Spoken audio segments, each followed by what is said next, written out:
साहब।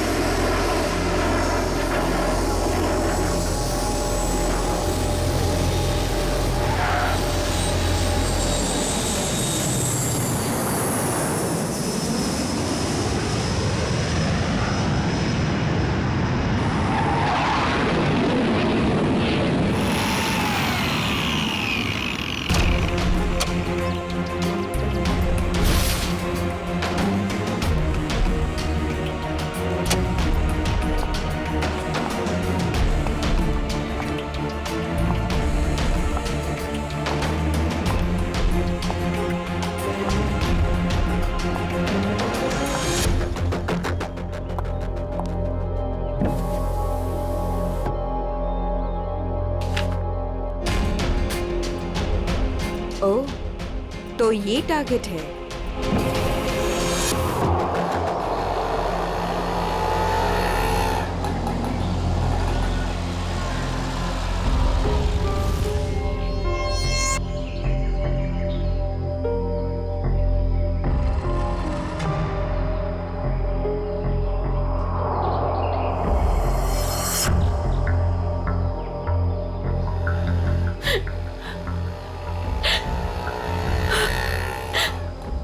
पता तो यही का बताया था, लेकिन अब तक आए क्यों नहीं?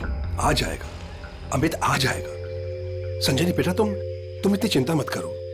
रास्ते का मामला है, कहीं देर हो गई होगी उसको। हाँ भाभी, हो सकता है भैया कहीं ट्रैफिक में फंस गए हो। मुझे तो बहुत घबराहट हो रही है, कहीं कुछ हो ना गया हो रास्ते में। ये लो भाभी, आ गए भैया। आप फालतू में इतना परेशान हो रही थी। ये लो, आ गए।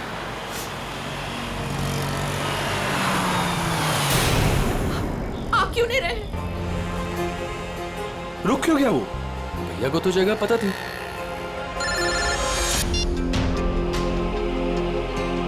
तुमने मुझे जिस जगह रुकने को कहा हुआ है, मैं उसी जगह पर रुका हुआ हूँ। ये अचानक जगह बदलने की वजह क्या है?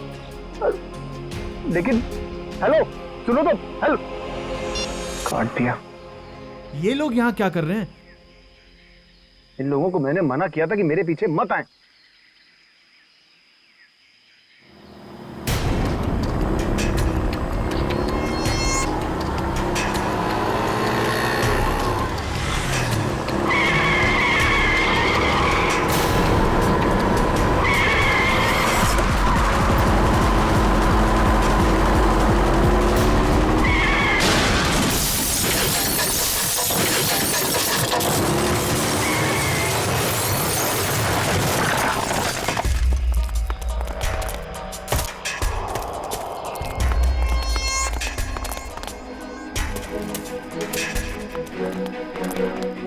हटिए प्लीज, हटिए। आप लोग हटिए, एक बात हो जाइए प्लीज।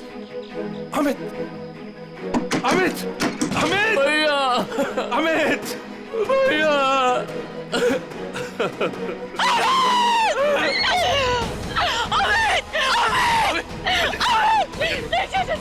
चाचा जी, मुझे लगी हो गया। मैं क्यों लगी? चाचा जी, मुझे जाने दीजिए, मुझे देखने दीजिए, मुझे देखने दीजिए। देखने के लिए कुछ नहीं बता। नहीं चाचा जी, नहीं। बात को समझो। आप झूठ बोल रहे हैं। बात को नहीं, समझो नहीं, संजनी। नहीं, नहीं, नहीं, ये झूठ है। भाभी, भैया सच में हमारे साथ नहीं रहे। संभालो अपने आप को प्लीज, प्लीज।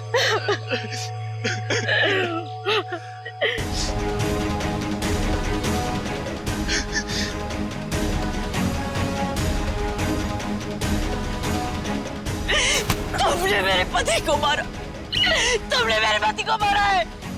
मारा, क्यों मारा मेरे पति को? मैडम, इसमें मेरी कोई गलती नहीं है। मेरे ट्रक के ब्रेक फेल हो गए थे। मैं खुद हैरान हूँ ये कैसे हो गया। मैंने बहुत कोशिश की बचाने की। झूठ, तुमने मारा मेरे पति को, इसने मेरे पति को मारा। बताओ क्यों किया? क्यों किया तुमने ये सब? क्यों? चाचा जी, चाचा। संभालो अपने आप को संजनी, संजनी। तू नहीं बचेगा। अभी सीआईडी को बुलाता हूँ।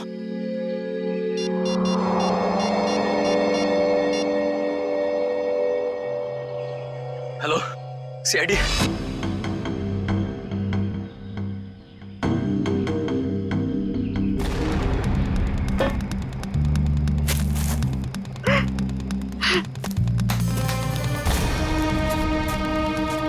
संजनी जी, आपको ऐसे क्यों लगता है कि ये एक्सीडेंट नहीं, किसी ने जानबूझकर किया, किसी ने आपके पति को मारा है? हाँ साहब ये सच है, मैं भला क्यों मारूंगा, ये एक्सीडेंट है साहब। बाद में बात करूंगा। बताओ। सर ये जानबूझकर किया गया है। मेरे पति को मुझसे छीन लिया गया है। साहब अच्छा खासा मैं गुजरात से चला आ रहा था, कहीं भी कुछ नहीं हुआ, यहीं पर आकर मेरी गाड़ी का ब्रेक फेल हो गया साहब। साहब वो गाड़ी बिल्कुल मेरे सामने थी, मैं ब्रेक लगाने की कोशिश भी कर रहा था, लेकिन साहब ब्रेक नहीं लग रहा था। साहब मैंने हॉर्न भी बजाया, स्टीयरिंग काटने की कोशिश की साहब, लेकिन ये एक्सीडेंट हो गया साहब। साहब मैंने बहुत बचाने की कोशिश की, स्टीयरिंग काटने की कोशिश की, स्टीयरिंग जाम हो गया साहब, इसीलिए ये एक्सीडेंट हुआ साहब। सही कह रहा है सर, ये किसी ने स्टीयरिंग और ब्रेक के साथ छेड़छाड़ की है सर। अच्छा देखा आपने, मैं कह रही थी ना, ये एक सोची समझी साजिश है।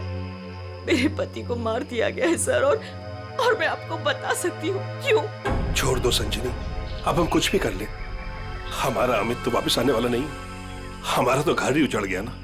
अब किसी को कुछ बता के क्या फायदा होने वाला है? क्यों छोड़ दूं चाचा जी, अब छुपाने वाली बात रही क्या गई है। अमित तो अब नहीं रहे, और काजल का कोई पता ही नहीं। काजल?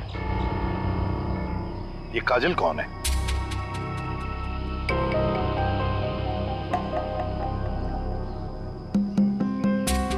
बताइए संजनी जी, ये काजल कौन है? अमित और मेरी इकलौती बेटी। क्या हुआ? उसे कल किसी ने अगवा कर लिया, आज अमित उसकी फिरौती की रकम देने आ रहा था। काजल को कल अगवा कर लिया गया, किडनैप किया गया, और अमित फिरौती की रकम लेके जा रहा था तो उसकी गाड़ी का एक्सीडेंट हो गया। दोनों बातों का कोई ना कोई संबंध जरूर है।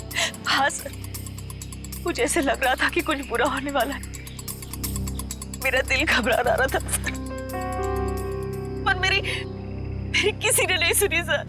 अमित, अमित, हमें भी साथ ले चलो। अमित नहीं, किडनैपर ने मुझे अकेले बुलाया। अच्छा, करण को तो ले जाओ। हाँ भैया मैं चलता हूँ ना तुम्हारे साथ। मैं गार्डन में घूमने नहीं जा रहा हूँ करण। अमित मुझे बहुत घबराहट हो रही है, अगर वहाँ पे कुछ नहीं होगा। तुम समझने की कोशिश क्यों नहीं कर रही हो? उन्हें जो कुछ चाहिए मैं उन्हें दे रहा हूँ। बस एक बार हमारी बच्ची सही सलामत हमें मिल जाए और हमें कुछ नहीं चाहिए। चलता हूँ मैं। अमित, अमित,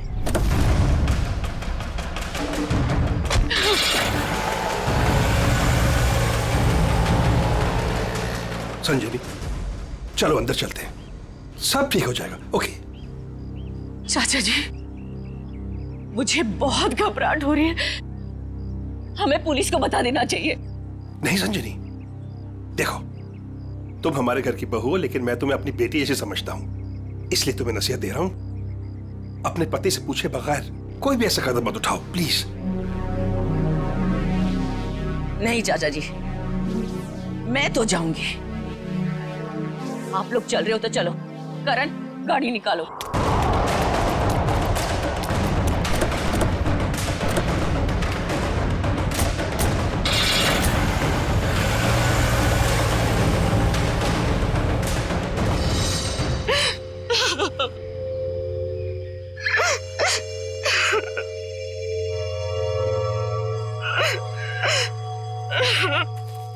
सर, कोई उस आदमी को क्यों मारेगा जो उसे फिरौती देने आने वाला था? हाँ सर, ऐसा करके तो उसे पैसे भी नहीं मिलने वाले। सर गाड़ी में पैसे नहीं मिले। पैसे नहीं मिले गाड़ी में? नहीं सर, और सर ना ही कोई ऐसा बैग या फिर ब्रीफकेस मिला है जिसमें फिरौती की रकम रखी गई हो। सर कहीं ऐसा तो नहीं कि गाड़ी में से किसी ने पैसे निकाल लिए? संजीवी जी, गाड़ी में फिरौती के पैसे हैं नहीं।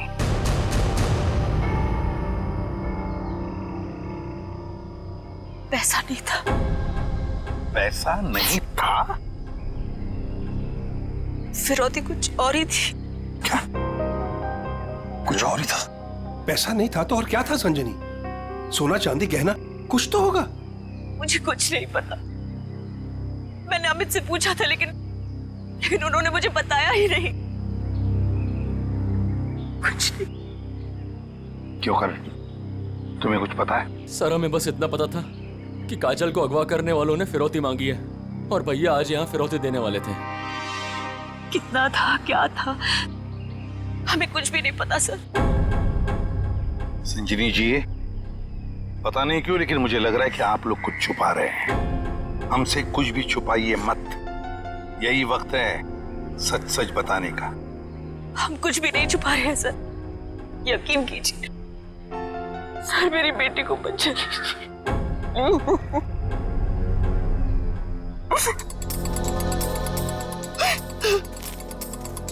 फिरौती के लिए पैसे नहीं देने थे तो फिर और क्या हो सकती थी फिरौती? और फिर अमित ने ये सब छुपाया क्यों? क्यों छुपाया अपने परिवार वालों से भी? एक्सीडेंट से पहले तुम कहीं रुके थे क्या? कुछ इतनी देर के लिए कि जिस वक्त में कोई तुम्हारा स्टीयरिंग या फिर ब्रेक के साथ कोई छेड़छाड़ करे। हाँ साहब, यहाँ से ठीक 2 किलोमीटर पहले टोल नाका है, वहाँ के अफसर ने मुझे रोका था। यहाँ से 2 किलोमीटर पहले? साहब यहीं पे रुकिए, यहीं पे। साहब यहीं पे था वो टोल नाका, ये अचानक गायब कैसे हो गया? साहब मैं जब गाड़ी लेकर आया था यहीं पर था, मैं सच कह रहा हूँ साहब।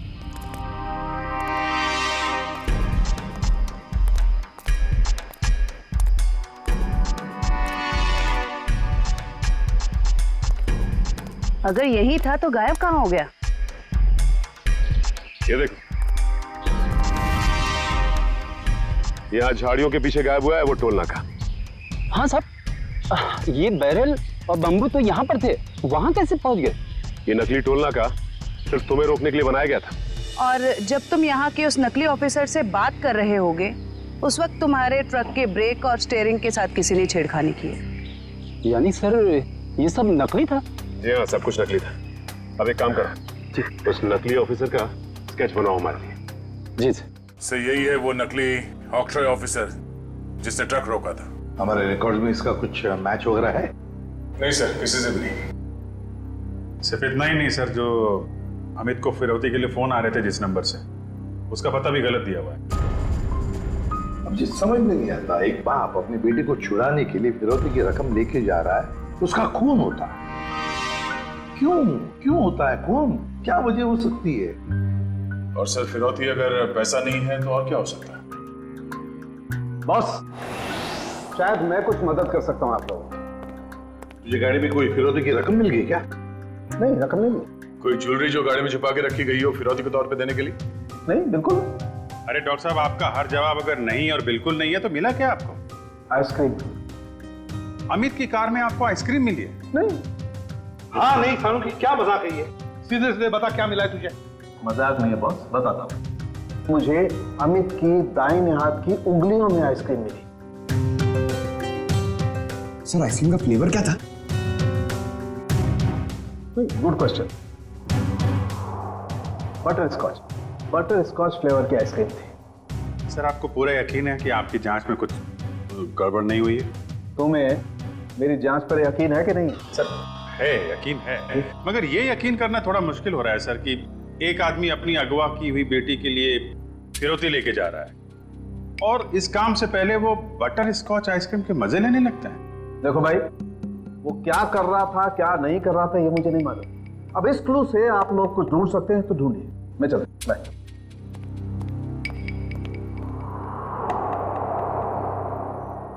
काम करो सर, अमित की पत्नी संजनी को फोन करो, पूछो उससे कि अमित घर से निकलने से पहले आइसक्रीम खा के निकला था क्या, हाथ धोए थे क्या नहीं, ये भी पूछो सर। समझ में नहीं आता, एक बाप अपनी बेटी को छुड़ाने के लिए फिरौती की रकम लेके जा रहा है मगर बीच रास्ते में रुककर आइसक्रीम खाता है, butterscotch ice cream. Sir sir Sanjani ने बताया कि उनकी बेटी को आइसक्रीम से एलर्जी थी, इसलिए वो लोग आइसक्रीम खाने से परहेज करते थे और घर में भी आइसक्रीम नहीं रखते थे सर। ये लो, इसका तो एक ही मतलब हो सकता है कि अमित ने आइसक्रीम घर से निकलने के बाद खाई है। सर ये अमित कैसा बाप है सर? अपनी बेटी को छुड़ाने से पहले कहीं रुककर बटरस्कॉच आइसक्रीम खा रहे हैं। पंकज, ये बाप आइसक्रीम खाने के अलावा कुछ और ही है। तुम लोग एक काम करो, पता लगाओ अमित के घर और फिरौती देने की जो जगह थी उसके बीच में कितने आइसक्रीम पार्लर्स हैं। जरूर अमित किसी न किसी आइसक्रीम पार्लर में गया होगा और वहीं उसने ये बटरस्कॉच आइसक्रीम खाया होगा। सर हमने सारे आइसक्रीम पार्लर चेक किए तो पता चला कि ये वही आइसक्रीम पार्लर है जहाँ से अमित ने कल आइसक्रीम खरीदी थी। ठीक है,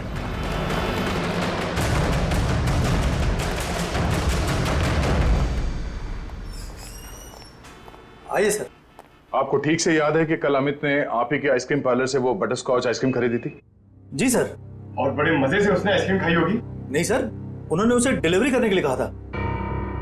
खाई नहीं? अरे सर ये तो गड़बड़ कर दिया। इतनी अच्छी आइसक्रीम खरीदी और खाई भी नहीं। अगर उसने आइसक्रीम खाई नहीं तो फिर उसके हाथ में आइसक्रीम आई कैसे? किस एड्रेस पे भिजवाई थी आइसक्रीम? 1 minute ma'am. पता करना होगा कौन है वो खास आदमी जिसके लिए अमित ने अपने इंपॉर्टेंट काम को रोककर उसके लिए आइसक्रीम भेजना ज्यादा जरूरी समझा। ये नाम है। ये तो अमित के घर का एड्रेस है। सर समझ में नहीं आ रहा, अमित अपनी बेटी को छुड़ाने के लिए जा रहा था और यहाँ से उसने अपने घर आइसक्रीम भिजवाई। वही तो, ये कोई खुशी की बात तो थी नहीं जो आइसक्रीम भेजना बहुत जरूरी है। अच्छा, ये आइसक्रीम की डिलीवरी कितने बजे हुई थी? तकरीबन 1:30 बजे। सर उस समय तो अमित के एक्सीडेंट की छानबीन चल रही थी। इसका मतलब है घर पे परिवार का कोई भी नहीं होगा। 1 मिनट, अभी पता करता हूँ। हेलो संजनी जी, आपसे एक बात की जानकारी चाहिए थी। क्या कल दोपहर 1 से 1:30 बजे के बीच आपके घर आपके नौकर ने या फिर वॉचमैन ने किसी आइसक्रीम की डिलीवरी ली थी? ठीक है, ओके, थैंक यू। मैनेजर साहब, उस वक्त उनके घर पे कोई भी नहीं था। वॉचमैन और उनके घर के नौकरानी को उन्होंने छुट्टी दे रखी थी, घर पे ताला लगा हुआ था। तो फिर आइसक्रीम की डिलीवरी कैसे हुई? लेकिन सर हमारे रिकॉर्ड के मुताबिक कल ये डिलीवरी हुई थी। ये डिलीवरी किसने की थी? गिरीश।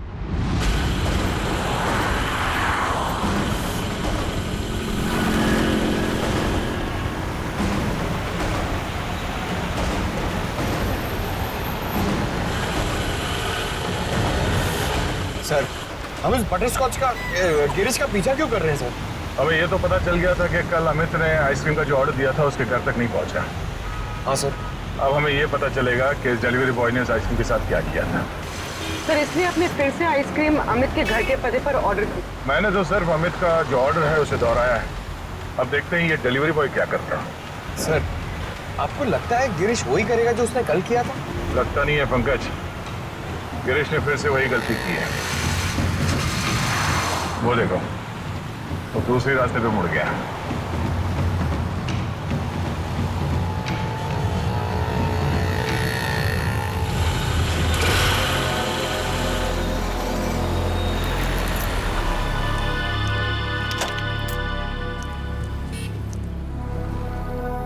सर ये तो बस स्टॉप पे आके रुक गया। लगता है ये यहाँ किसी का इंतजार कर रहा है। किसका सर? शायद उसी आदमी का जो कल शायद इससे मिला होगा। अगर वो आदमी आज नहीं आया, और आएगा भी नहीं, क्योंकि ये आइसक्रीम का ऑर्डर तो हमने दिया था। तो हम लोग जाके उससे पूछ क्यों नहीं लेते? नहीं, देखते हैं ये करता क्या है। सर मुझे तो लगता है कल भी इसने इसी तरह पेड़ के नीचे मस्त खड़े रह के आइसक्रीम खाई रहेगी और आज भी खाने वाला है।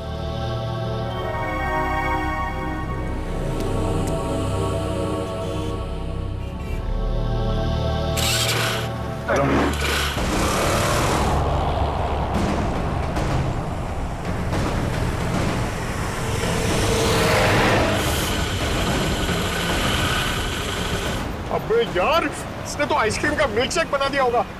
सर ये जा कहाँ रहा है? पंकज, जिस आदमी का ये इंतजार कर रहा था बस स्टॉप पे, वो आदमी वहां पे नहीं पहुंचा, इसलिए शायद ये उसी से मिलने जा रहा है।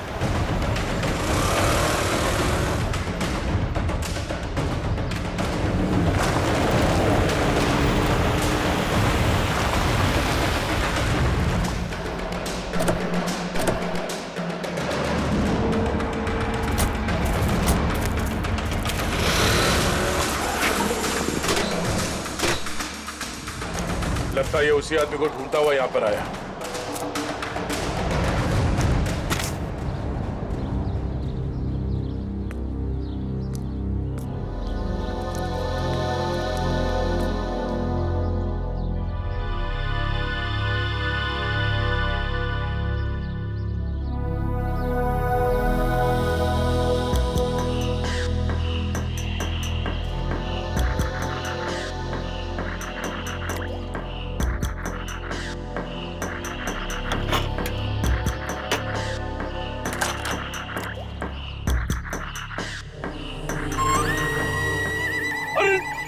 सर, इसने तो आइसक्रीम का हलवा बना दिया, ना खाने के लायक बची ना पीने के लायक। चलो इसी से पूछते हैं इसने ऐसा क्यों किया।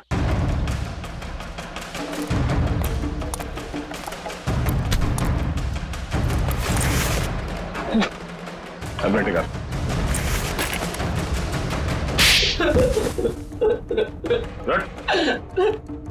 बोल क्या चक्कर है आइसक्रीम का? कुछ दिन पहले मुझे एक आदमी यहाँ मिला था।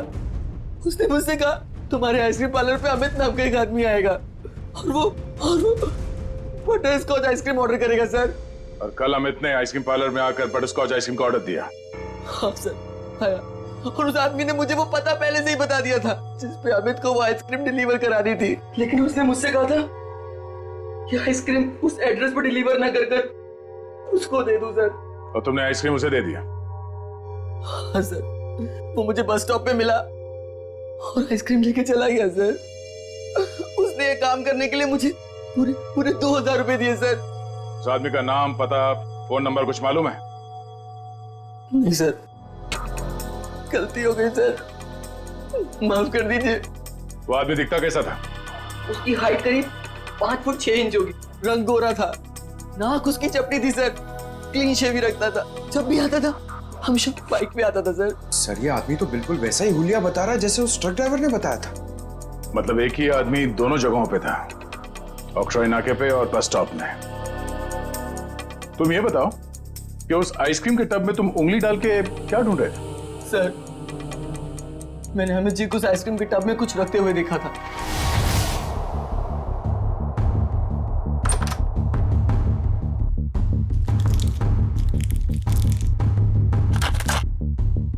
मैनेजर साहब, हाँ, इस आइसक्रीम के डिब्बे की डिलीवरी करा दीजिए जल्दी। इसका टाइम पे पहुंचना बहुत जरूरी है। आप बेफिक्र रहिए, ये बिल्कुल समय पे पहुंच जाएगा। चीफ इस बात का ध्यान रखिएगा कि यही डब्बा पहुंचे, कोई दूसरा नहीं। हाँ बिल्कुल यही डब्बा पहुंचेगा और आपकी आंखों के सामने। Girish, yes sir. बेटा ये डब्बा इस पते पे दे आना। Okay sir. ठीक है। तो इसीलिए अमित की उंगलियों पे वो आइसक्रीम लग गया जिसके ट्रेसेस डॉक्टर सालुंके को मिले थे। हाँ सर। मैंने सोचा उसको आइसक्रीम दे दूंगा और अपने पैसे ले लूंगा सर। और वो तुम्हें यहाँ भी नहीं मिला? नहीं मिला। फिर मैंने सोचा कम से कम मैं उस आइसक्रीम के टब में से वो कीमती चीज तो निकाल लूं। अब तो अमित के घर वाले ही बता सकते हैं कि अमित ने उस आइसक्रीम टब में क्या कीमती चीज रखी थी और उस आदमी को वो कीमती चीज क्यों चाहिए थी। क्या ये क्या कह रहे हैं आप सर? फिरौती देने से पहले अमित आइसक्रीम खरीदने गए थे? जी हाँ, और उसने उस आइसक्रीम में कुछ रखा था। हाँ, और जरूर वही चीज फिरौती थी। क्या लगता है आप लोगों को, क्या रखा होगा उसने आइसक्रीम में? सब कल सुबह मैंने उनके हाथ में एक यूएसबी ड्राइव देखा था जब वो स्टडी रूम से निकले थे। USB drive? 1 मिनट सर, कहीं अमित ने वो यूएसबी ड्राइव आइसक्रीम में तो नहीं रखा? सर ऐसा ही था, और भी ऐसे रखे रहते थे उनके पास। ऐसी क्या खास बात छुपा के रखी होगी यूएसबी ड्राइव में अमित ने, जो फिरौती के तौर पर इस्तेमाल किया?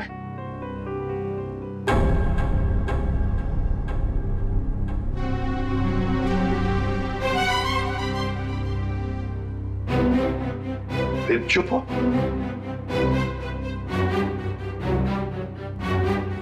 आप लोग चुप क्यों हैं? क्या छुपा रहे हैं आप लोग? प्लीज मत छुपाइए, जो भी है सच सच बताइए, वरना बहुत देर हो जाएगी और काजल की जान को खतरा भी हो सकता है। बताइए। सर वो दरअसल सबको हम बताते हैं कि हम एक्सपोर्ट इंपोर्ट का बिजनेस करते हैं, बट एक्चुअली में कुछ और ही है।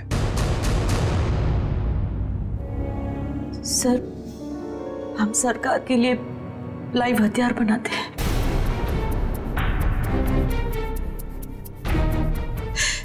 सरकार के साथ हमारा कॉन्फिडेंशियल एग्रीमेंट है कि कुछ भी हो जाए हम ये बात किसी को नहीं बताएंगे। तो कहीं कोई खुफिया जानकारी तो नहीं थी इस यूएसबी ड्राइव में जो अमित ने आइसक्रीम में डालकर दे दिया किसी को? गद्दारी की है अमित ने, देश के साथ गद्दारी। नहीं नहीं, वो गद्दार नहीं थे। हो सकता है कि बेटी के अगवा होने की वजह से एक बेचारा बाप टूट गया हो और उसने गलत कदम उठा लिया हो। बेटी की वजह हो या और कुछ भी, मगर देश के साथ कोई भी गद्दारी नहीं कर सकता। दया को फोन करो, कहो उसे कि ये सब कुछ उस आदमी ने किया है जिसने आइसक्रीम की डिलीवरी ली थी। उठाओ उसे। ये हमारे देश की सुरक्षा का सवाल है, हमारे देश की सुरक्षा का सवाल।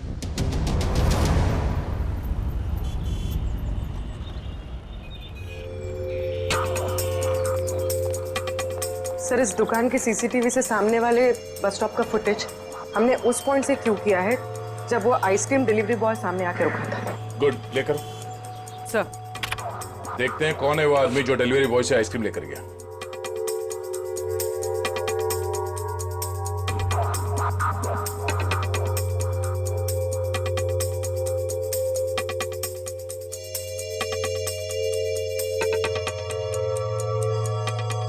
ये वो आदमी, मतलब वो डिलीवरी बॉय सच बोल रहा था, ये लेकर गया आइसक्रीम।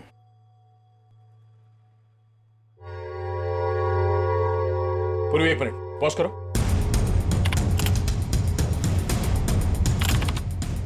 जूम करो।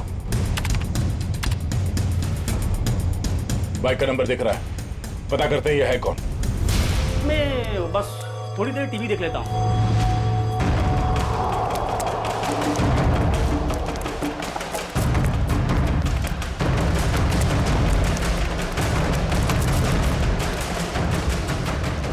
भाग क्यों रहा है? नहीं साहब, बस ऐसे ही डर गया था। मैंने कुछ नहीं किया है। मैंने कब कहा तुमने कुछ किया है? अरे साहब, मैं बेकसूर हूँ साहब। अगर बेकसूर हो तो हमें देखकर भाग क्यों रहे हो? नहीं, मैंने बस वैसे ही। देख, ऑक्ट्रॉय ऑफिसर बनकर तुमने उस ट्रक के ब्रेक और एक्सीलरेटर के साथ छेड़खानी की। साहब मुझे नहीं मालूम था साहब। सर, इसके भी ब्रेक्स और एक्सीलेटर खराब कर देते हैं, भागना और अटकना बंद हो जाएगा इसका। नहीं साहब। तो फिर बता। मुझे नहीं मालूम कि कोई ट्रक में कुछ खराबी करने वाला है, और मुझे साहब ये भी नहीं मालूम कि ट्रक से किसी की जान जाने वाली थी। वो आइसक्रीम का बॉक्स जो तुम्हें उस डिलीवरी बॉय ने दिया था, उस आइसक्रीम के बॉक्स का क्या किया तुमने? साहब, मैंने आइसक्रीम बॉक्स किससे डिलीवरी की थी साहब? किसके कहने पर? किसके कहने पर किया सब ये तुमने? साहब, वो एक औरत थी। एक औरत? हाँ साहब। और वो औरत मिली कहाँ तुम्हें? सर, एक बस स्टॉप पर वहीं मिली थी वो, और ये साहब, ये सब कुछ मैंने पैसे के लिए किया साहब। उसका नाम पता तो मालूम नहीं होगा तुम्हें? शक्ल भी नहीं देखी होगी, क्यों? नहीं साहब, नाम नहीं मुझे मालूम है। वो जब आई थी तो उसने अपना चेहरा शॉल से ढक रखा था। उस औरत ने तुम्हें कांटेक्ट कैसे किया? साहब, उसने मुझे कॉल किया था। सचिन, इसका मोबाइल फोन चेक करो, देखो कहां से आया था ये कॉल। बताओ। सर, ये उसका नंबर है सर। ठीक है। किस बस स्टॉप पर मिली थी? सर, यारी रोड बस स्टॉप पर सर। यारी रोड। सर, ये यारी रोड तो 20 किलोमीटर दूर। कोई बात नहीं सचिन, जाएंगे हम 20 किलोमीटर दूर यारी रोड बस स्टॉप पर। जरूर कोई ना कोई सुराग मिल ही जाएगा। सर, इसका क्या करना है? जेल भेज दें? नहीं नहीं जयवंती, इसे जाने देते हैं। वैसे भी ये कुछ काम का नहीं रहा हमारे, है ना? बहुत बहुत शुक्रिया साहब, बहुत बहुत शुक्रिया।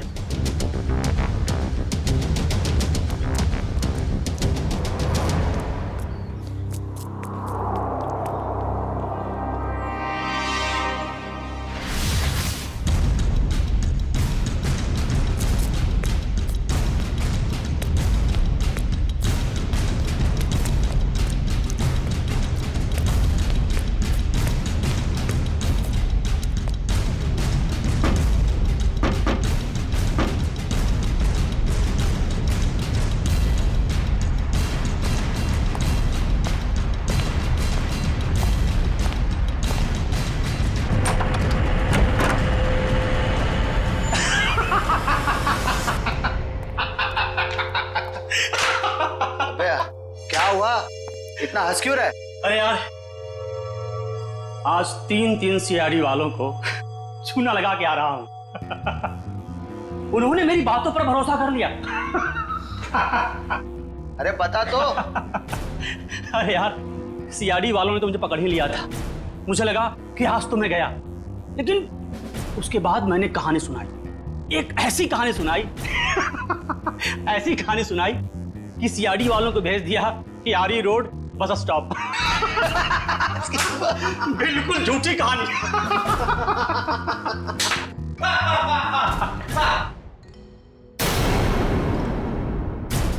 बहुत हंसी आ रही है।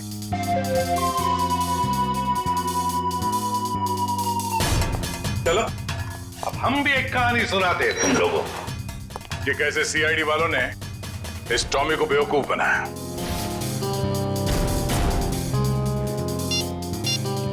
तुम्हारे मोबाइल से मैंने अपना नंबर डायल किया, बस तुम्हारा नंबर मेरे मोबाइल पे आ गया। और तुम्हारा नंबर ट्रैक करते करते हम यहां तक पहुंचे तुम सबकी बारात निकालने।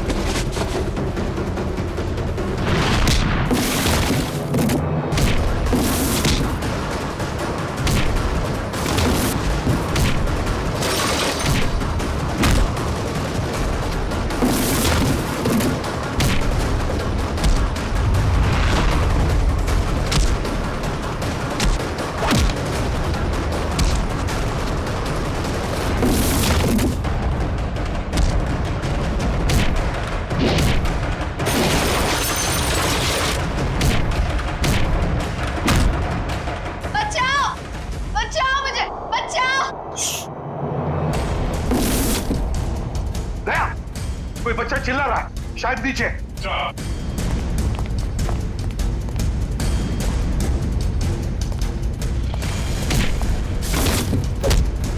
तुम काजल हो? घबराओ मत बेटा।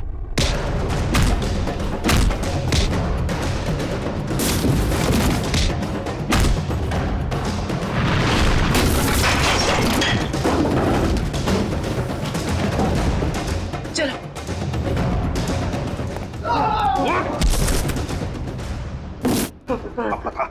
पता यूएसबी ड्राइव कहाँ है?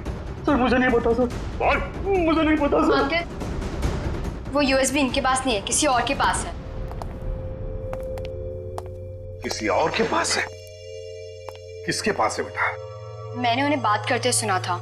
वो गुजरात जाने वाले, वहां से बॉर्डर क्रॉस करेंगे। गुजरात? तो फिर दया, उन्हें रोकना होगा। तुम जाओगे दया गुजरात।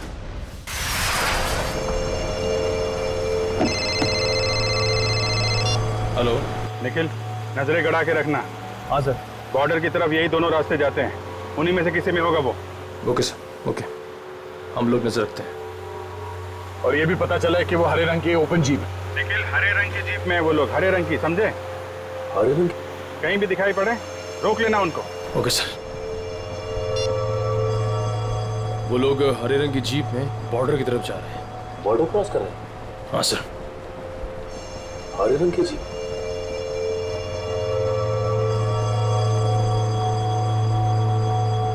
एक मिनट, वो देखो सामने कोई जीप दिखाई दे रही। लगता वही लोग। हाँ लग तो वही रहे। रुक जाओ। देखो आप लोग सीआईडी से हैं, तुम लोग यहाँ से बच के जा नहीं सकते हो। अरे हाँ, ये तो सचमुच सीआईडी वाले। आप क्या करेंगे? तैयार रहना, पास में आए तो उड़ा देना। सर वो लोग हमारे सामने ही हैं। ग्रेट, पकड़ लो उन्हें। जीप दिख गई है। ठीक है सर, हम उनके पीछे ही हैं।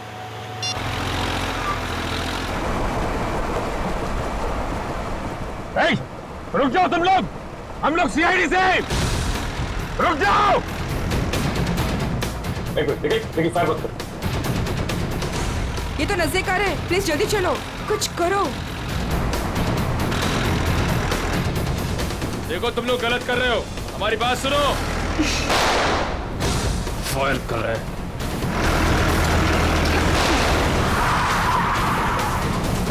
देखो तुम लोग गलत कर रहे हो, अपने आप को हमारे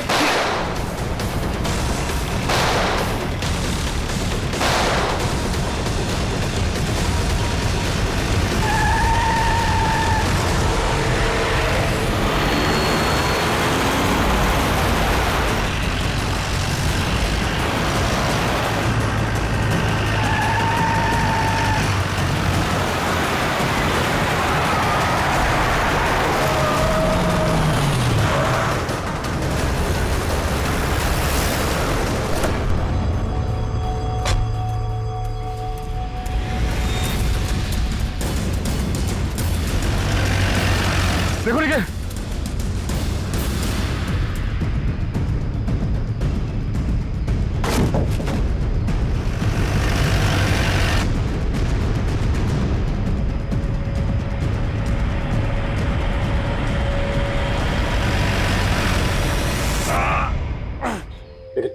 एक काम करो जल्दी, अभिजीत सर को इन्फॉर्म करो जल्दी।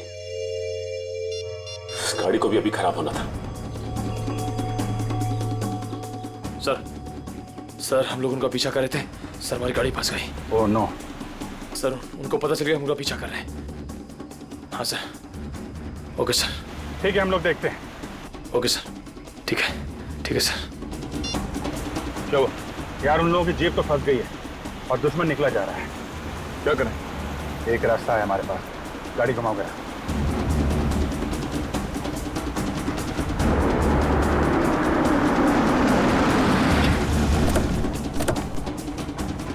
अरे ये कहां ले आए तुम? ये तो फ्लाइंग क्लब है। और ये सामने प्लेन भी खड़ा हुआ है। प्लेन?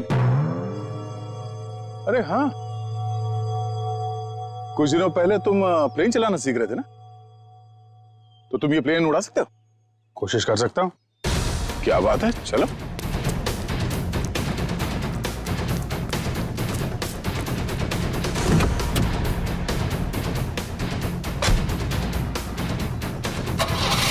और जोर से निकल। तुम्हें आता है ना चलाने? अरे आता है यार, ट्रेनिंग ली है। देख रहा हूं जरा। एक मिनट, डरना नहीं है। चल मेरी चिड़िया, उड़ जा। पहले स्टार्ट।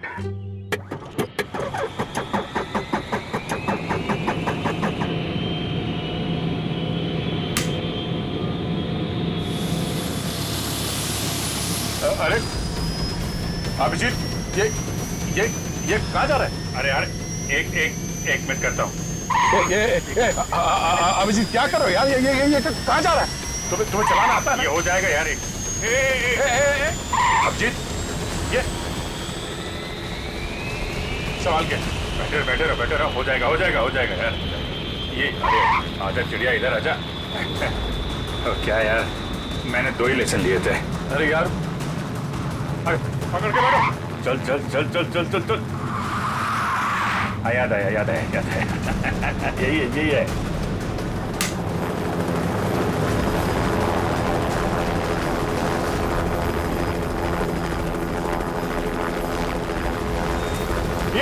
चिड़िया ऊपर जा रही है।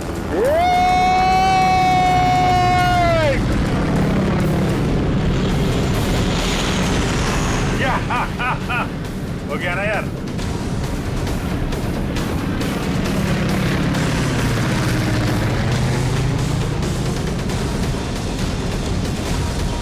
अभिजीत संभाल के।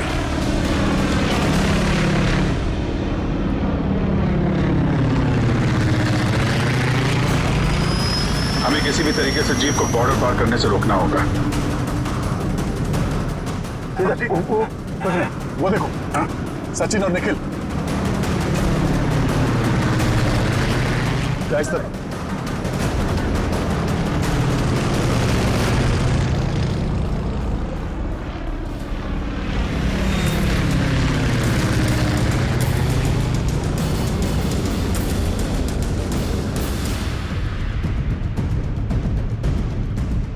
जीप आगे होनी चाहिए।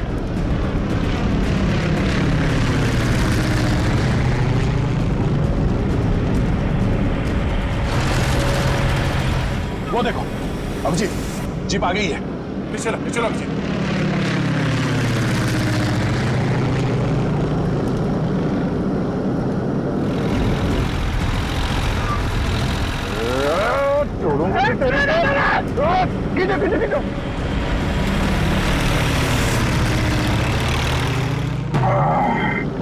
यार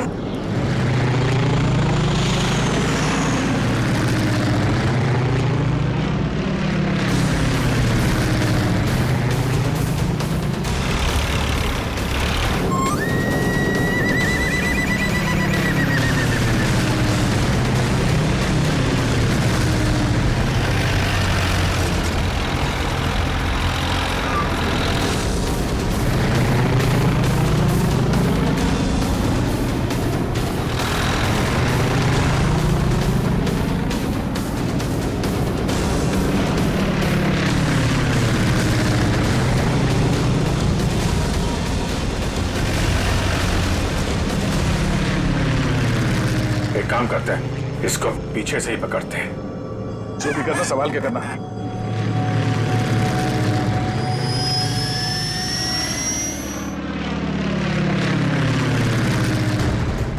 चलो अभिजीत, चलो उसके ऊपर ले लो।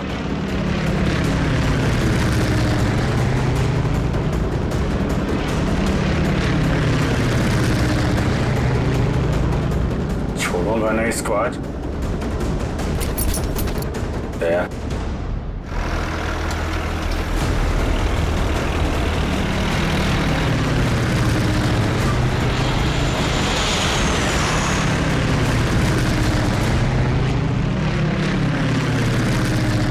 फिर से ट्राई करता हूं। दया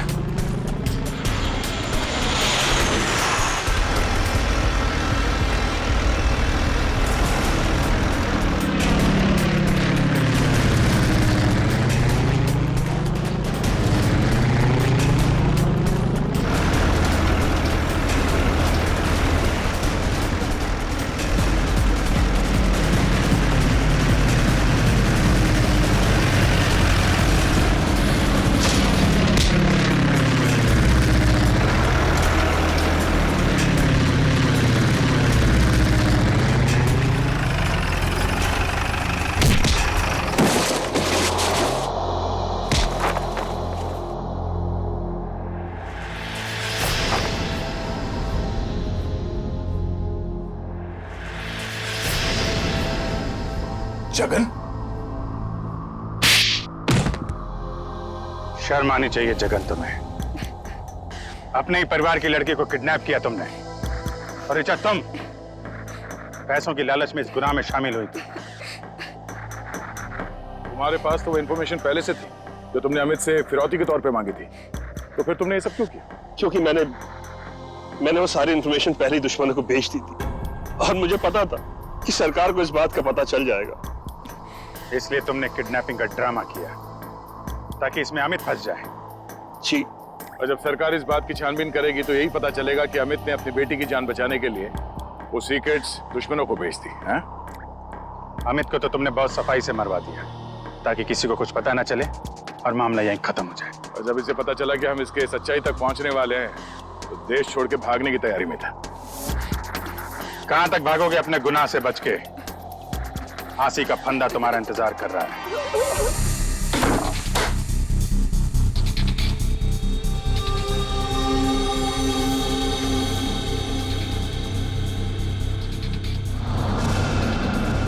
मुझे अपना के मुझे फिर से पराया क्यों कर दिया माँ?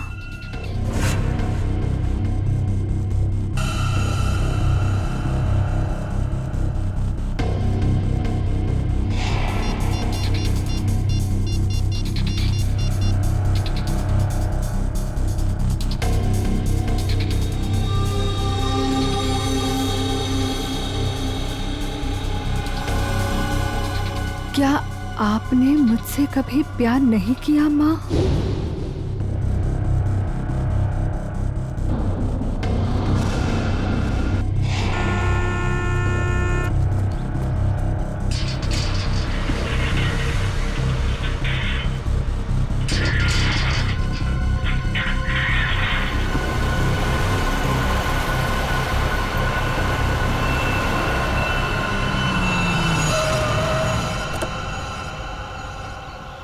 नमस्ते मैडम जी। नमस्ते।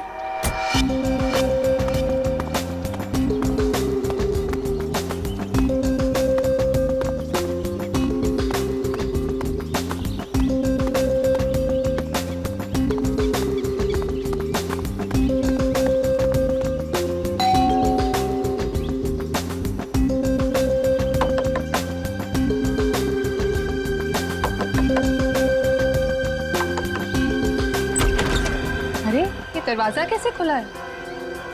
विनीता, विनीता, विनीता, कहाँ हो तुम? सो रही हो क्या? विनीता। अंकल, आंटी, कोई आवाज क्यों नहीं दे रहा है?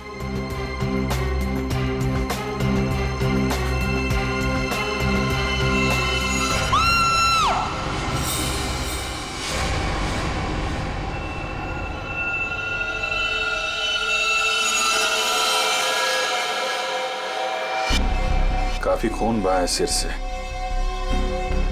लगता है किसी भारी चीज से मारा गया है। सर बाथरूम में ये लोहे का रॉड मिला है सर, इस पे ताजे खून के धब्बे हैं। हो सकता है इन दोनों को मारने के लिए इस रॉड का इस्तेमाल किया गया है। उंगलियों के निशान मिल सकते हैं इस पे। संभाल कर रख दो।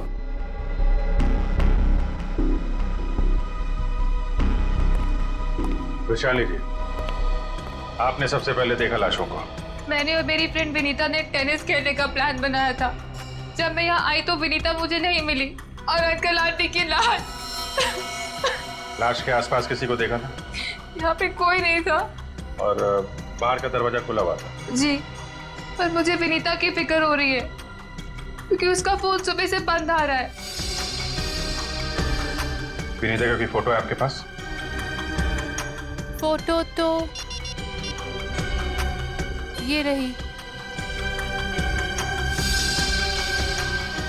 वंश सर, ये फोटो सब चेक ना किया और पुलिस स्टेशन में भेजो। इसकी जान को खतरा हो सकता है। सर। और आप हैं यहाँ के वॉचमैन। वॉचमैन का मतलब समझते हो? घर का रखवाला। ये रखवाली की तुमने अपने मालिक और मालकिन की? कैसे कहूँ साहब, अब तो ये बोझ पूरी जिंदगी मेरी आत्मा पर रहने वाला। तुम्हारे रहते हुए खूनी अंदर आया तो आया कैसे? ये बात तो मेरे लिए भी पहेली बनी हुई है। ऐसी पहेली सुलझाना सीआईडी को अच्छी तरीके से आता है। प्लीज साहब, मेरे बाबूजी से इस तरह बात मत कीजिए। ये दिल के मरीज है और अगर इन्हें कुछ हो गया तो मेरा क्या होगा? चुप कर, माफ करना साहब, मेरा बेटा है, मुझसे बहुत प्यार करता है। चल जा, बाहर जाके बैठ। कल रात विनीता घर पे थी? हाँ साहब, वो घर पे ही थी, मगर रात को देर से आई थी। 2 बजे घर पे आई थी वो। और वैशाली जी, आप कितने बजे आई? सुबह 8 बजे। मतलब विनीता यहाँ से रात 2 बजे से सुबह 8 बजे के बीच में गई है? नहीं गई साहब। नहीं गई है तो घर पे कहाँ है? तुम ड्यूटी पे कितने बजे सो रहे थे ये बताओ? नहीं साहब, हम बिल्कुल नहीं सोए। सोने की बात तो दूर, हमने सेकंड की झपकी भी नहीं ली। तो क्या वो खूनी आसमान से उड़ के इस घर में आया? हाँ? वैशाली, एक बात बता, विनीता के परिवार वालों की किसी से कोई दुश्मनी थी? मुझे इस बारे में कुछ नहीं पता। अच्छा, विनीता के बारे में आप हमें और क्या बता सकती हैं? विनीता मुझसे अपने सारे सुख दुख बांटती थी, बस उसे अपने अनाथ होने की हीन भावना महसूस होती रहती थी। एक मिनट, आपने कहा कि विनीता अनाथ है? अंकल आंटी ने उसे गोद ले रखा था। अच्छा, विनीता का सुरेश जी और उनकी पत्नी के साथ कैसा संबंध था? बहुत अच्छा था, जैसे कि उसके सगे माँ बाप हो। पर विनीता से वो एक ही बात से नाराज होते थे। कौन सी बात? रोहन। ये रोहन कौन है? वो सुरेश अंकल के दोस्त धनराज जी का बेटा था। उससे विनीता बहुत प्यार करती थी, पर इन्हें ये रिश्ता जरा भी मंजूर नहीं था। रोहन ठीक आदमी नहीं था क्या? एक नंबर का शराबी। उसकी शराब पीने की लत की वजह से उसके माँ बाप ने उसे जायदाद से बेदखल कर दिया था। शराब पीने के बाद उसे कुछ भी होश नहीं रहता। एक बार तो उसने मेरे सामने इतना बड़ा ड्रामा क्रिएट किया था। विनीता, दरवाजा खोलो, खोलो दरवाजा। मैंने कहा दरवाजा खोलो वरना मैं दरवाजा तोड़ दूंगा। रोहन, मैं तुमसे अभी कोई बात नहीं कर सकती, प्लीज चले जाओ यहाँ से। मुझे अभी बात करनी है, मुझे इसी वक्त बात करनी है। खोलो दरवाजा, खोलो।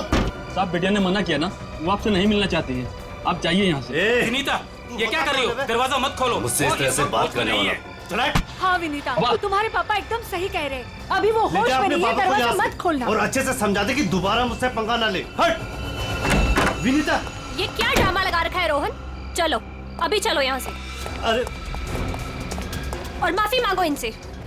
सॉरी सॉरी वॉचमैन अंकल, मुझसे गलती हो गई।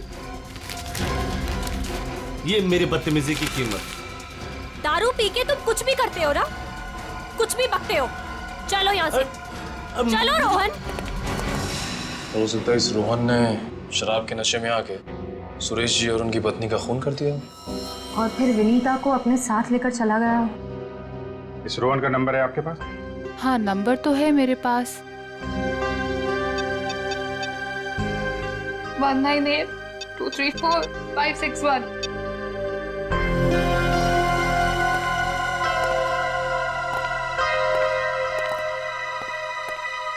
रोहन का फोन भी बंद आ रहा है। सर, एक बात समझ में नहीं आ रही है। अगर वो खूनी मेन गेट से अंदर नहीं आया तो फिर कहाँ से आया? घर को चेक करते हैं।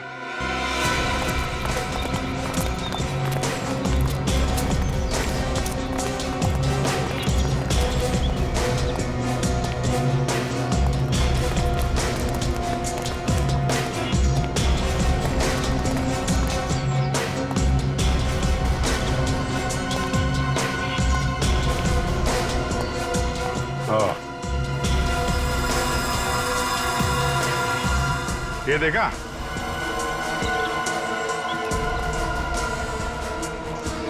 लगता है खूनी यहां से अंदर आया और फिर यहीं से बाहर भाग गया। सर, खूनी यहाँ से आ जा सकता है, लेकिन खूनी विनीता को यहाँ से कैसे लेके जा सकता है? हाँ सर, अगर विनीता के साथ उसने जोर जबरदस्ती की होगी तो विनीता चीखती चिल्लाती शोर मचाती। हो सकता है विनीता को बेहोश कर दिया।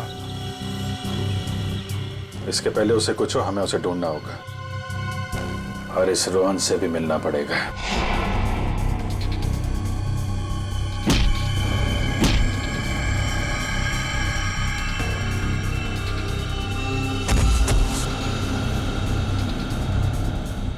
सर, अभिजीत सर ने रोहन का यही का पता बताया।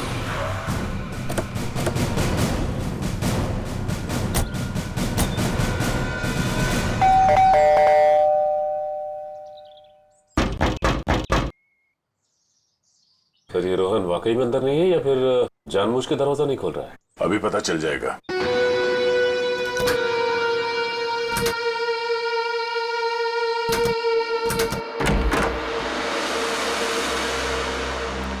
हो सकता है उसने विनीता को यहीं कहीं छुपा के रखा हो। घर में सामान भी ज्यादा नहीं है, पूरा घर खाली दिखाई दे रहा है। हाँ, वैसे भी कंगाल है वो।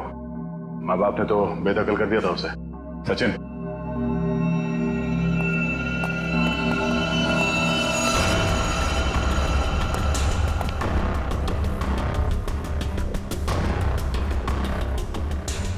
सर, यहाँ तो कोई भी नहीं है, ना ही विनीता और ना ही रोहन।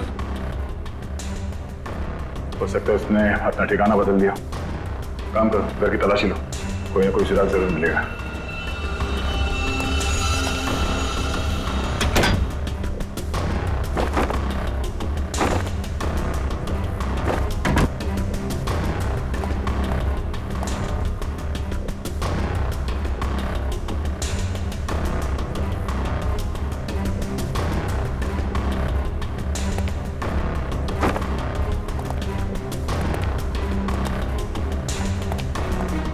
चारों तरफ किताबें ही किताबें पढ़ी।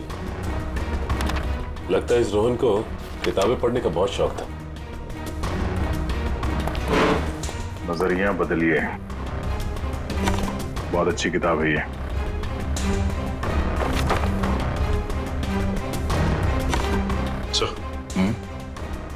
ये देखिए, इस डस्टबिन में ये दस्ताने पड़े थे। लगता है किसी ने अभी भी जलाया। मतलब इन दस्तानों का इस केस से कुछ लेना देना है।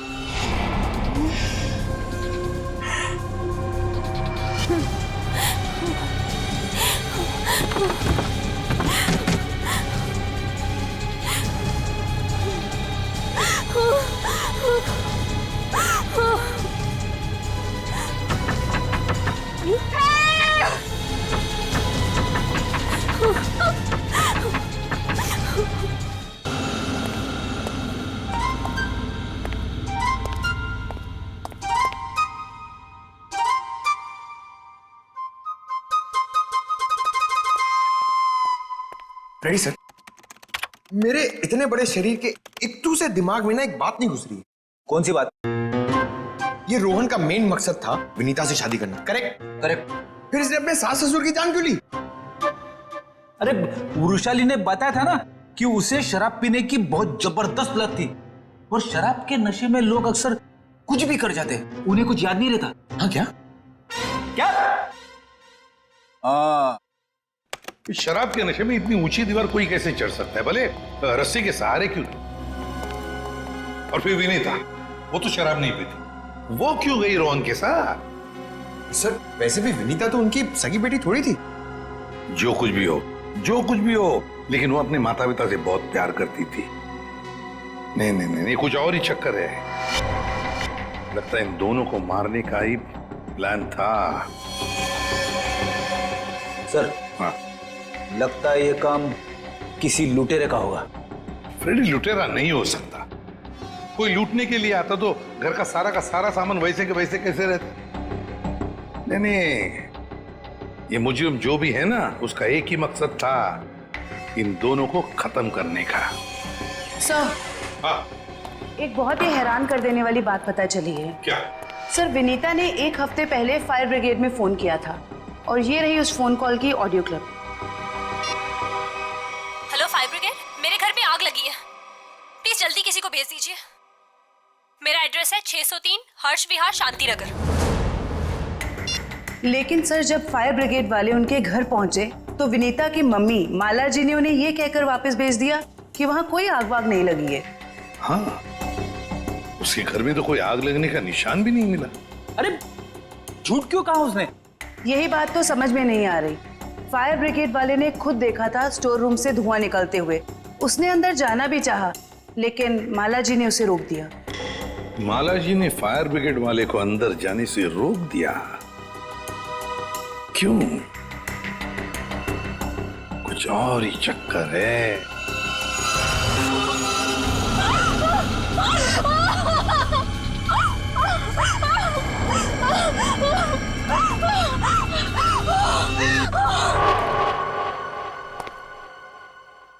छान मारो इस जगह को अच्छी तरह से, कुछ ना कुछ जरूर मिलेगा।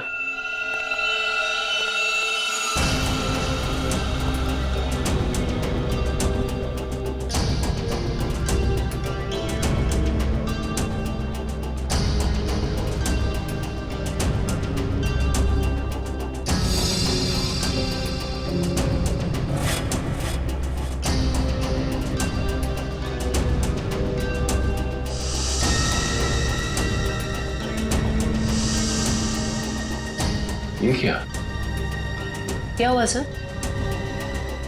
सीलिंग पे पेंटिंग बनाया। बड़ी ही अजीब बात है। देखते हैं।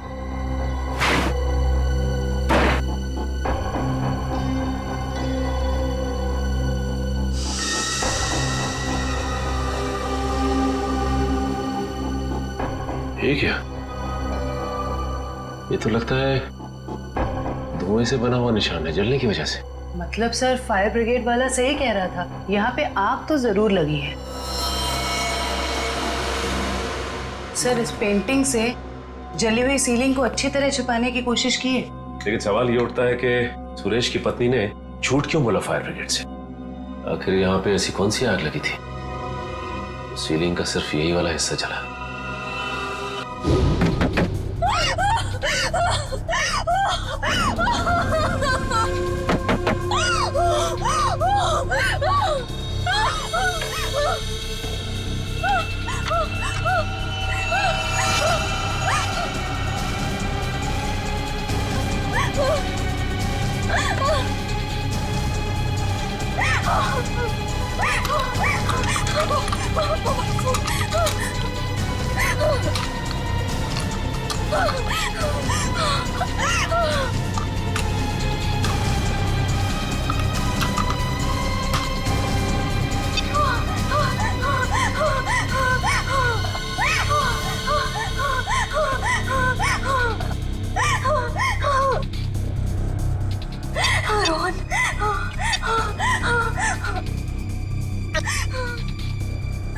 रोहन फोन क्यों नहीं उठा रहा?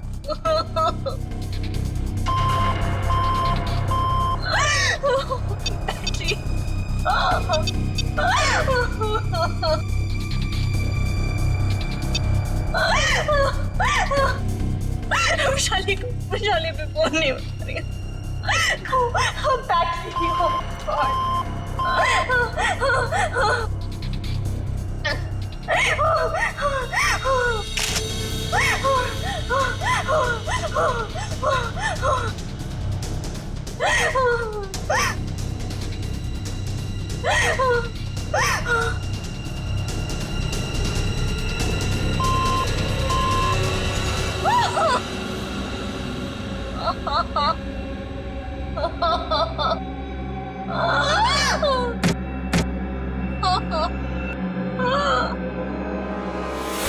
बस मौत रात को 1 बजे से 3 बजे के बीच में हुई है।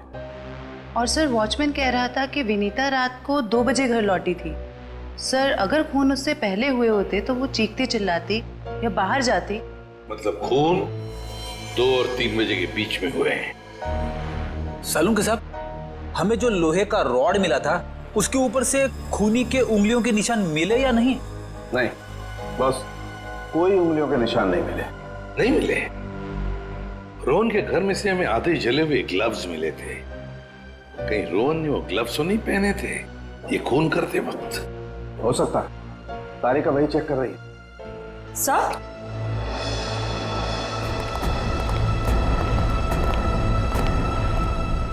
सर ये खास किस्म का सॉल्यूशन है, इको डेल्पाइट नाम।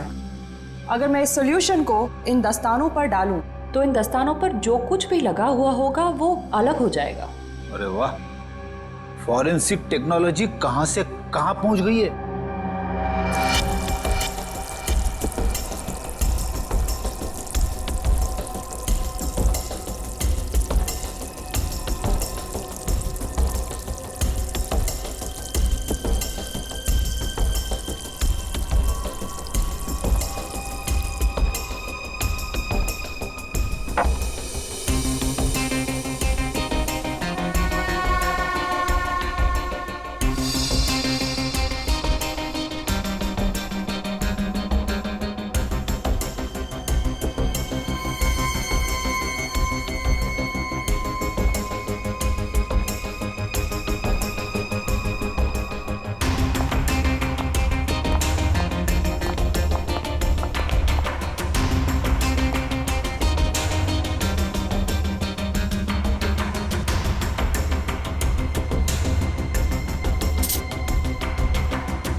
अरे इन पे तो खून लगा है, देखते हैं किसका है।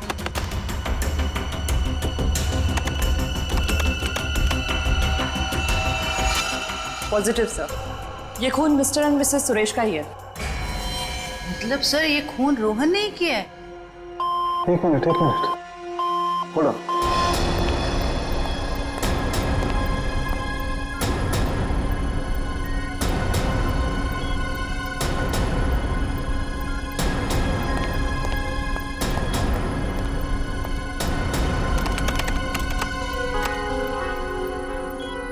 बस वो देखो,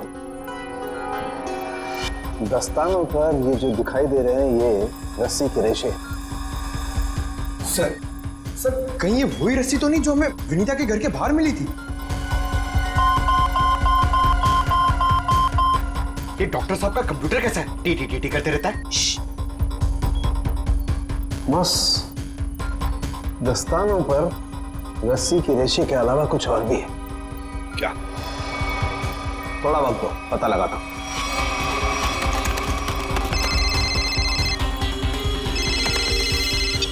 हाँ श्रेया, ठीक है। क्या? सर विनीता का फोन थोड़ी देर के लिए ऑन हुआ था, उसके घर के बिल्कुल करीब। और सर उसने सोशल नेटवर्किंग साइट पे अपने दोस्त को एक SOS मैसेज भी भेजा है। श्रेया मुझे लिंक अभी भेज रही है सर। ये देखिए सर। मैं घुटन से मर रही हूं, प्लीज मुझे बचाओ। Vinita, my God.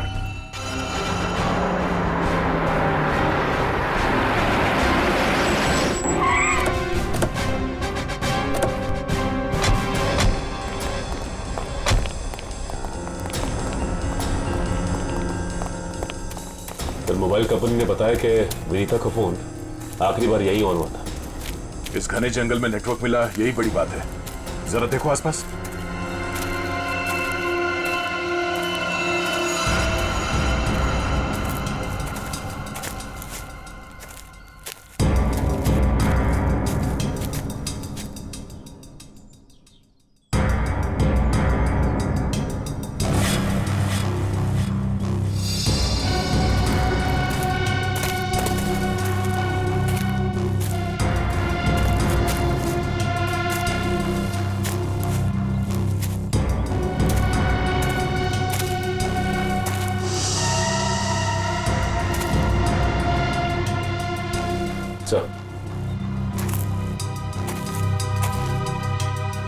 सामने झोपड़ी दिखाई दे रही है।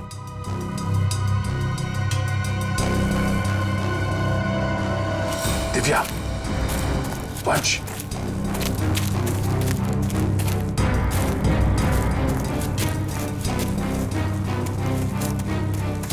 चौकन्ने रहना।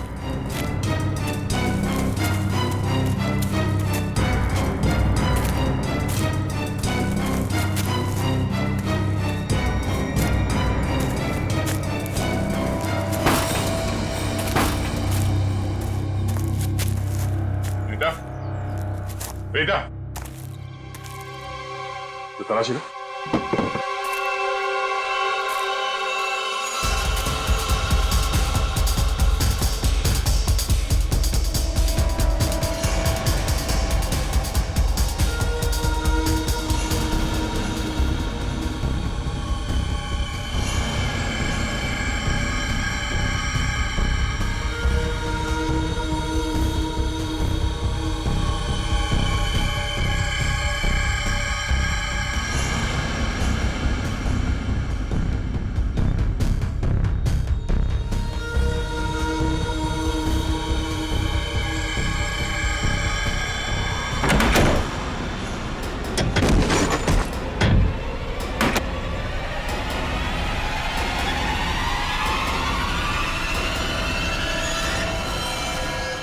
तो ये तो रोहन है। सॉरी वॉचमैन अंकल, मुझसे गलती हो गई। हम लोग सोच रहे थे कि सब रोहन का किया था, पर किसी ने इसे ऊपर पहुंचा दिया। सर कहीं ऐसा तो नहीं कि विनीता ने अपनी आत्मरक्षा के लिए इसे मार दिया? नहीं, इसे भी ठीक वैसे ही मारा है, सर पे वार करके, जैसे विनीता के माँ बाप को मारा था। खूनी को एक ही है। सोचता है कि खूनी ने रोहन को मारा और विनीता को साथ ले गया। हो सकता है, या ये भी हो सकता है कि वो यही कहीं आसपास हो। तो देखो,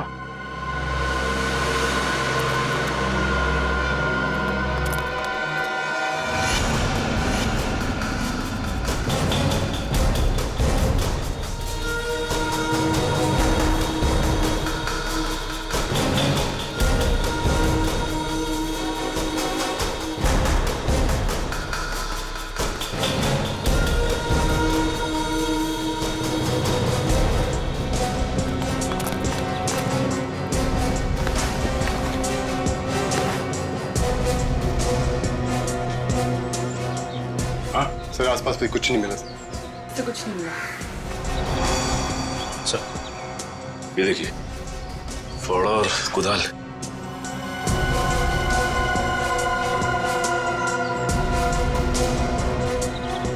कहीं जमीन के नीचे तो नहीं? यहाँ पे खुदाई का सामान पड़ा हुआ है, जरा फाड़ो दिखा ना।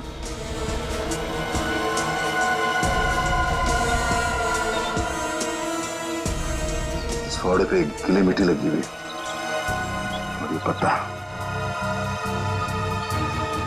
अब विनीता को यहाँ जमीन के नीचे रखा गया है, जंगल के किसी ऐसे हिस्से में जहाँ पे ये पत्ते मिलते हो। ढूंढो,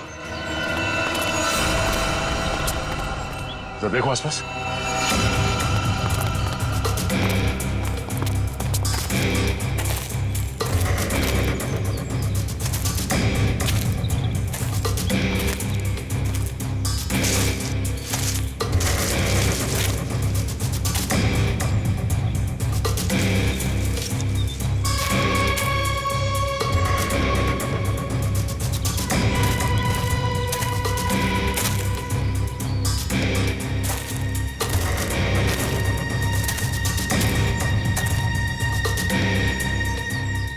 सचिन, वंश, दिव्या,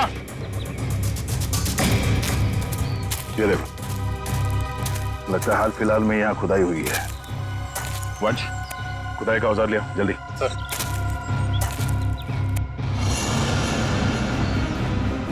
गुड, यहाँ पे खोदना शुरू करो।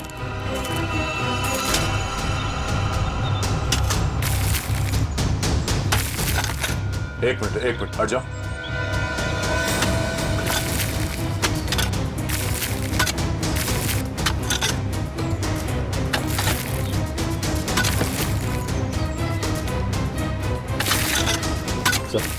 हाँ?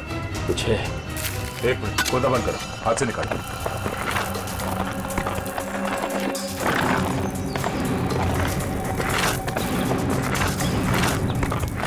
तो इसके अंदर तो नहीं?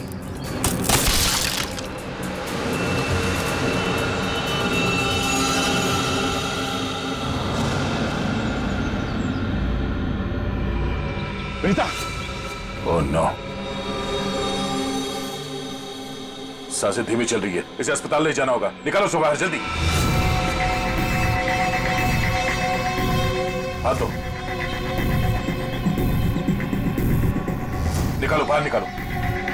पैर पकड़ो उसके। चलो।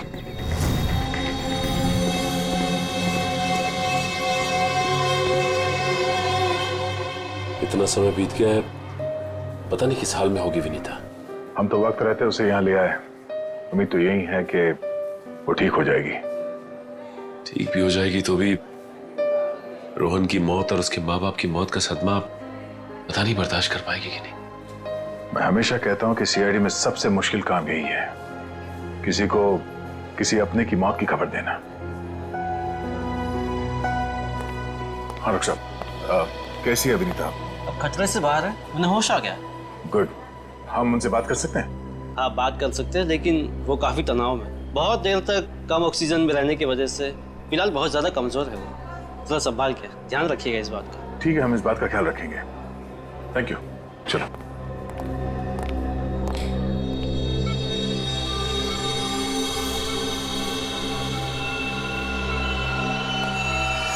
अरे नहीं, लेटे रहो, आराम करो। Thank you sir. डॉक्टर ने बताया कि आप लोगों ने मेरी जान बचाई। अरे हम तो बस एक जरिया थे, जान बचाने वाला तो वो है। ये ऊपर वाले की भी मुझे समझ नहीं आती। जब उसने मेरी जान बचाई तो मेरे मम्मी पापा की जान भी बचा लेते। तो तुम्हें अपने माता पिता के मर्डर के बारे में पता है? हाँ जी सर, जिस वक्त ये सब हुआ मैं नीचे हॉल में रोहन से फोन पे बात कर रही थी, तभी मैंने कुछ आवाजें सुनी। फिर क्या हुआ? और जैसे ही मैं दौड़ के ऊपर गई तो किसी ने मुझे क्लोरोफॉर्म सुंघा दिया, लेकिन मैं पूरी तरह से बेहोश नहीं हुई थी। और किसी ने मेरी आंखों के सामने मेरे मम्मी पापा का खून कर दिया। सर, जिस किसी ने भी मुझे दोबारा अनाथ किया है, आप प्लीज उसे छोड़िएगा मत। उसे फांसी होनी चाहिए, फांसी। बिल्कुल, तुम्हारे माता पिता और रोहन के खूनी को हम क्या रोहन का भी खून हो गया? अब मैं किसके सहारे जीऊंगी? प्लीज सर, संभालिए अपने आप को, प्लीज। अच्छा ये बताइए कि आपको कब पता लगा कि आप उस बॉक्स के अंदर बंद हैं? जब मेरी आंखें खुली तो मैं एक घुटन भरे बक्से में थी। मुझे नहीं पता था कि किसी ने मुझे जिंदा दफन कर दिया।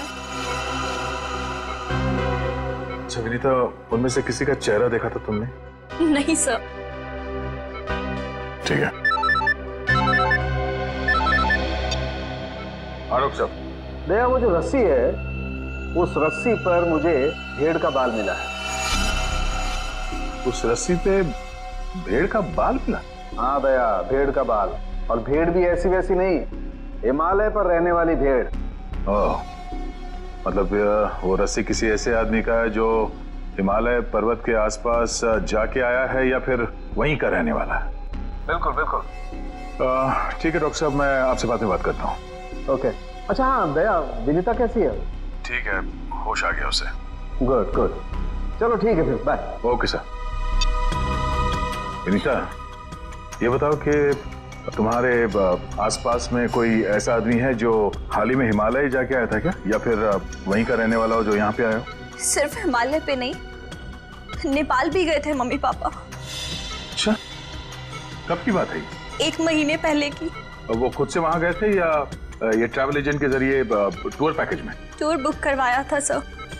इससे उनके पैसे भी बच जाते थे और उनके नए दोस्त भी बन जाते थे। लेकिन उन्हें नहीं पता था कि ये टूर उनकी जिंदगी का आखिरी टूर होगा। संभालो अपने आप को। विनीता, हमें उस ट्रैवल एजेंट का नंबर चाहिए। सर, विनीता के माता पिता के साथ जितने भी लोग नेपाल गए थे उन सभी से पूछताछ कर लिए। तो क्या पता चला? सर, नेपाल में एक अनाथ आश्रम है। सुरेश जी और माला जी जब भी नेपाल जाते थे वो इस अनाथ आश्रम में जरूर जाते थे। बानवीर संस्था। विनीता को भी तो यहीं से गोद लिया था माला और सुरेश ने। जी सर। हाँ, देखते हैं जरा इनसे बात करके।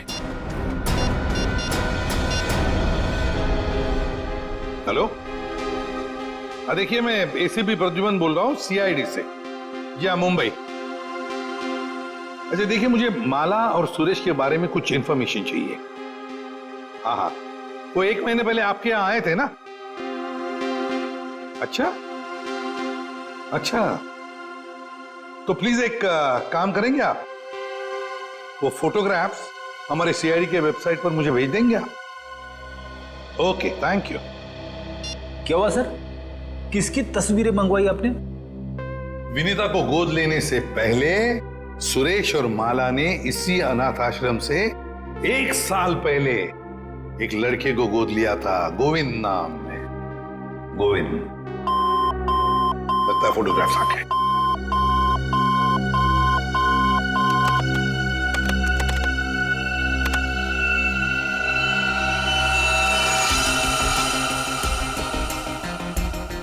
पांच साल की उम्र थी, साल 1999।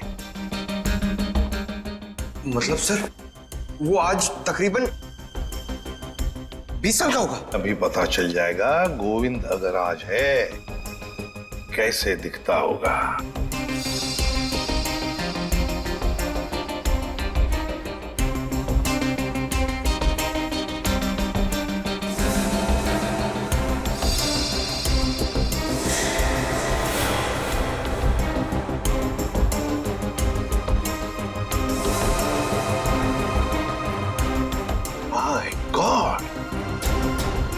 माय गॉड, ये गोविंद है।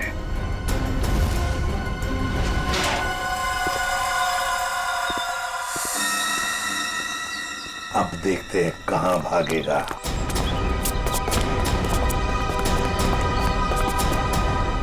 ठीक है सर, हमें देख के अंदर भाग गया है। जब गीदड़ की मौत आती है तो वो शहर की तरफ भागता है, मगर ये तो अंदर भाग गया। मगर सर, वो अंदर की तरफ क्यों भागा? वो तो पकड़ा जाएगा। ऐसे मुजरिम बाहर की तरफ भागते हैं, मगर ये अंदर भागे या बाहर, पकड़ा तो ये जाएगा ही। कहां गया ये? अभिजीत, दया सर, फैल जाओ, मैं सामने से घुसता हूं।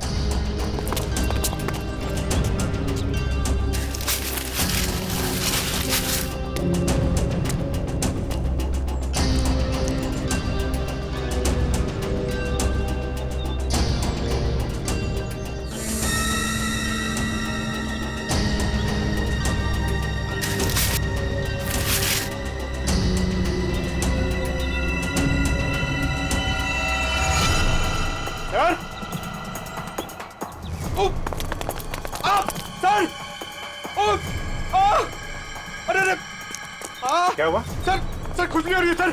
अरे खुजली कहाँ से होने लगी तुम्हें? सर बहुत तेज खुजली हो रही है सर। ये झाड़ की वजह से। अभिजीत क्या हुआ इसे? सर ये प्लांट ये बहुत गड़बड़ है, इसकी वजह से इसको खुजली हो रही है।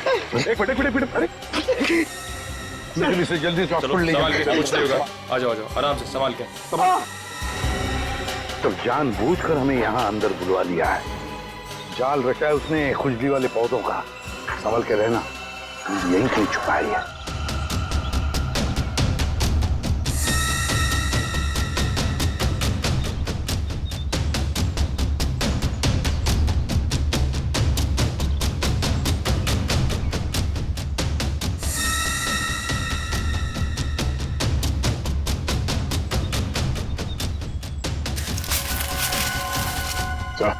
हाँ?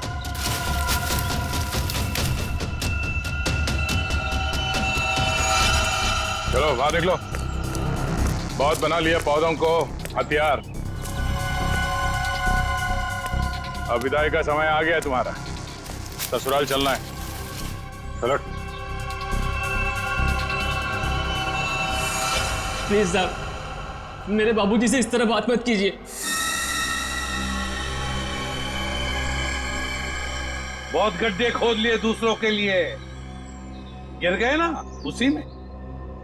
सर पानी मंगाइए सर, वरना मैं खुजली से मर जाऊंगा। पानी क्यों? खुजली का इलाज हम अपने साथ लेके चलते हैं। किसी औलाद के लिए अपने माँ बाप का खून करना इतना आसान नहीं होता सर, फिर चाहे वो माँ बाप सौतेले क्यों ना हो। गोद लिया था ना उन्होंने तुम्हें, फिर वॉचमैन को क्यों सौंप दिया? यही सच तो मैं भी जानना चाहता था सर कि मुझे गोद लेने के 1 साल बाद मेरे माँ बाप को ऐसा क्या सूझा कि उन्हें लगा उन्हें एक लड़की को गोद लेना चाहिए। अब मुझे फिर ऐसे ही सड़क पर छोड़ दिया और विनीता को गोद ले लिया। क्या तुम्हें सड़क पे छोड़ दिया? हाँ सर, ऐसा बर्ताव तो कोई अपने जानवर के साथ भी नहीं करता जैसा उन लोगों ने मेरे साथ किया। वो तो भला हो मेरे बाबूजी का, जो उन्होंने मुझे रोता हुआ बस स्टॉप पर देखा और अपने साथ अपने घर ले गए और तब मेरी अच्छी परवरिश की उन्होंने। सुरेश और माला ने पहचाना नहीं तुम्हें? नहीं सर, मैंने हाल फिलहाल में उनके घर जाना शुरू किया था। मेरे बाबूजी की उम्र हो गई थी तो मुझे लगा मुझे नौकरी करनी चाहिए।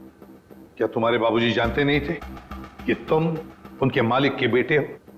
नहीं सर, जब मैं उन्हें मिला था तब वो वहां काम नहीं करते थे। और सर मैं इसे कोई इत्तेफाक नहीं कहूंगा, तो भगवान ने मेरे साथ इंसाफ की। तुम्हें किसने अधिकार दिया सजा देने का? सजा देने का हक सिर्फ अदालत को है। क्या तुम शुरू में ही पहचान गए थे उन दोनों को? ये बात तुम्हें मालूम कैसे पड़ी कि उन्होंने तुम्हारे साथ ऐसा किया था? नहीं पहचाना था सर। एक दिन मैं बगीचे में काम कर रहा था तो माला मेम साहब ने मुझे घर के अंदर बुलाया था किसी काम से। विनोद। जी मेम साहब। जरा ऊपर आना तो, काम है। अभी आया। जी मेम साहब। विनोद देखो, ये पुरानी अलमारी है, इसे ठीक से स्टोर रूम में रख देना। हाँ जी मेम साहब। हाँ।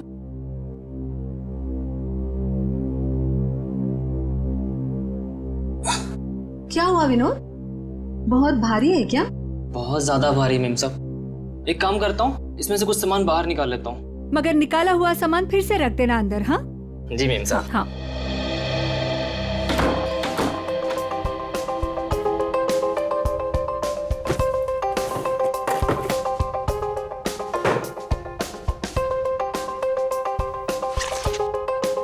कितनी प्यारी प्यारी ड्राइंग्स हैं।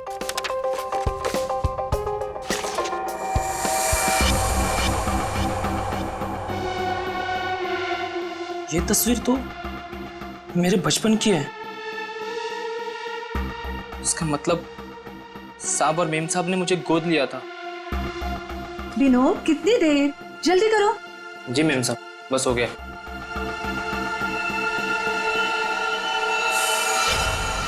और फिर तुम नेपाल गए सच्चाई का पता लगाने? हाँ सर, और जब मुझे सच का पता चल गया तो मैंने पूरे परिवार के नाक में दम करना शुरू कर दिया।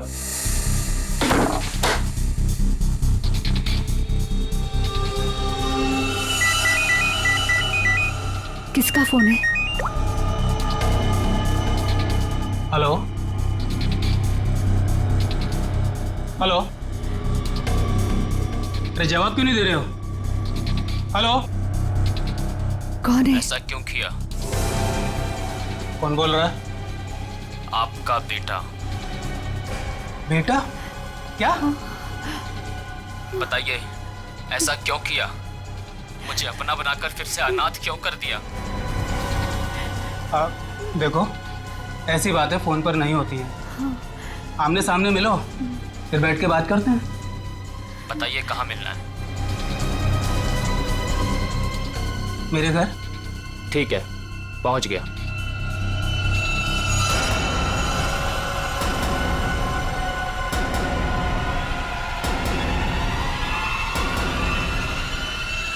स्टोर रूम की अलमारी में तुम्ही ने आग लगाई थी ना?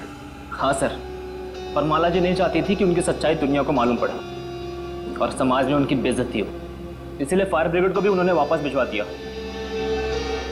और रोहन? रोहन को क्यों मारा? मैं रोहन को नहीं मारना चाहता था सर, उससे मेरा कोई लेना देना था ही नहीं। मैं तो उसके घर गया हुआ था वो दस्ताने रखने के लिए, ताकि आप लोगों को दस्ताने उसके घर से मिले और आप लोग उस पर शक करें। उसने मुझे देख लिया सर, मजबूरन मुझे उसे मारना पड़ा। बदले की आग में तूने 3 खून किए, एक मासूम को जिंदा दफनाने की कोशिश भी की। ये कैसा बदला? ये बदले की आग तुम्हें फांसी के फंदे तक ले जाएगी, फांसी के फंदे तक।